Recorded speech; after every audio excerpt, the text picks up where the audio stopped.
This list is heating up, bro. Go watch this movie right now, bro. Shawshank Redemption.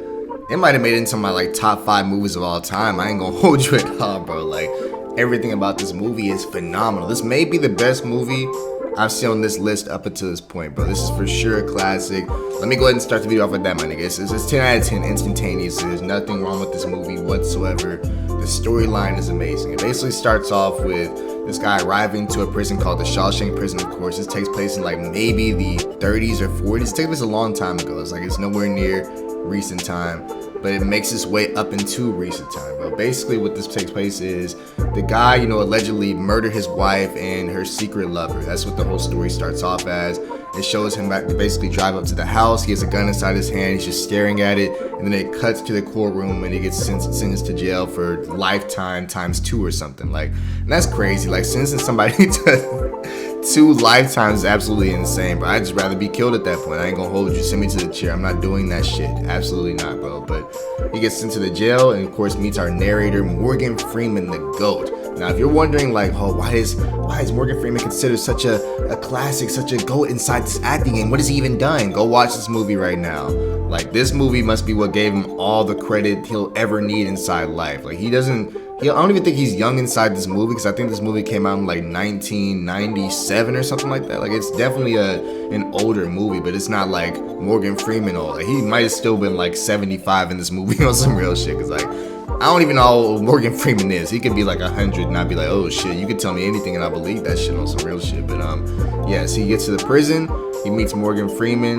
They kind of discuss, the rules and layout and everything. And the reason I like this movie so much is because it's not just your normal prison movie. Of course you got your you get in there and you got your boys that want to be inside your asshole and stuff like that. You got your regular gangs, you got stuff like that. But it starts actually diving deep into what prison does to the human mind, bro. It really, he basically explained it best like this: you get there, you're scared of being inside the walls. 10 years later, the walls come for you. 10 years after that, the walls are all you ever want to experience inside life ever again. It becomes an actual home to you, bro. It's called pretty sure the word is institutionalization or something like that. Institutionalized, something like that. But something along the lines of that. But yeah, prison, once you're in there for longer than 30, 40 years and it's all you know, nobody wants to go back into the real world after that. Imagine you were going to prison right now and weren't getting out until you were 75, and you come out and there's holograms and you're speaking a whole new language. They're speaking Zrip Zrap or something. They're walking around, people are able to just fly up on some Iron Man shit. You're not gonna want to be out there. No, send me back in there where everything is ancient, everybody is still the way I remember it. I don't want to be inside this world. People get so comfortable inside prison that that's all they ever want to experience ever. Once you're in there for longer than 40, 50 years, bro, you don't want to come into this new age world. So explain it best like this: there was this old man inside the movie. This happened maybe midway through, so of course if you haven't seen it, click off whatever, go watch it. I highly recommend you go experience this yourself instead of just listening to it through me. Go watch this movie 1000%. But if you're one of those that don't like movies, then let's talk about it then. But there's this old man that was basically in prison for his entire life. He went in when he was 18, and he finally was able to get out on good behavior when he was 99 or something. His whole life is prison. That's all he knows. He went in 1920 and got out in 2000 basically. So he got out of prison. It's just so funny the way they explain this. He got out of prison. He was and then his cut to his narration of his inner voice.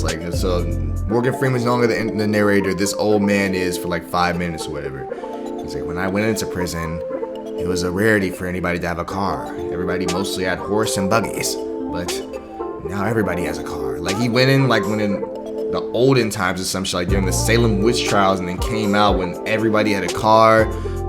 New York was bussin', but it's not how it is now, of course. There was no technology because it's still 1997, but it's still very much active when it comes to the cars and shit like that, basically. So yeah, he ended up ending himself because he did not want to experience that. He explained it best saying he felt unsafe inside this new world, because at least in prison he knew who to look out for, who to watch his back for, what guards to trust, and he knew everything about that world. When you place him inside this new world of New York City, you don't know what's going on. You don't know what these new cars are. You don't know what these little handheld devices they're holding inside their hands are. You don't know what people to trust. Everybody looks kind of shaky because they all have these new, attires on that you've never seen before. Everybody walking around with their limited edition, check on their strong friends, of course, multi-assorted and pastel colors jackets. Like nobody knows who to trust in anything, but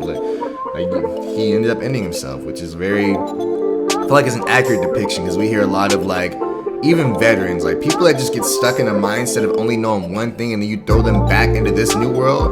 That's why I have so many veterans that are homeless, because they don't know how to work. I mean, you go in when you're 18, they recruit you right out of high school, so you have no job experience. You don't know how to even function inside an actual world unless you have a gun in your hand. So of course we have a lot of homeless people that don't know right from left, barely know how to read, basically.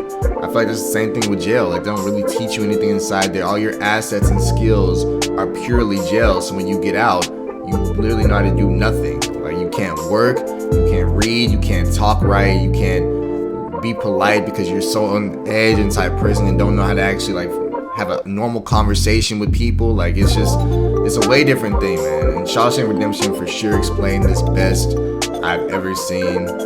Go watch it. Of course, a 10 out of 10 movie. I highly, highly, highly recommend this. Morgan Freeman went crazy.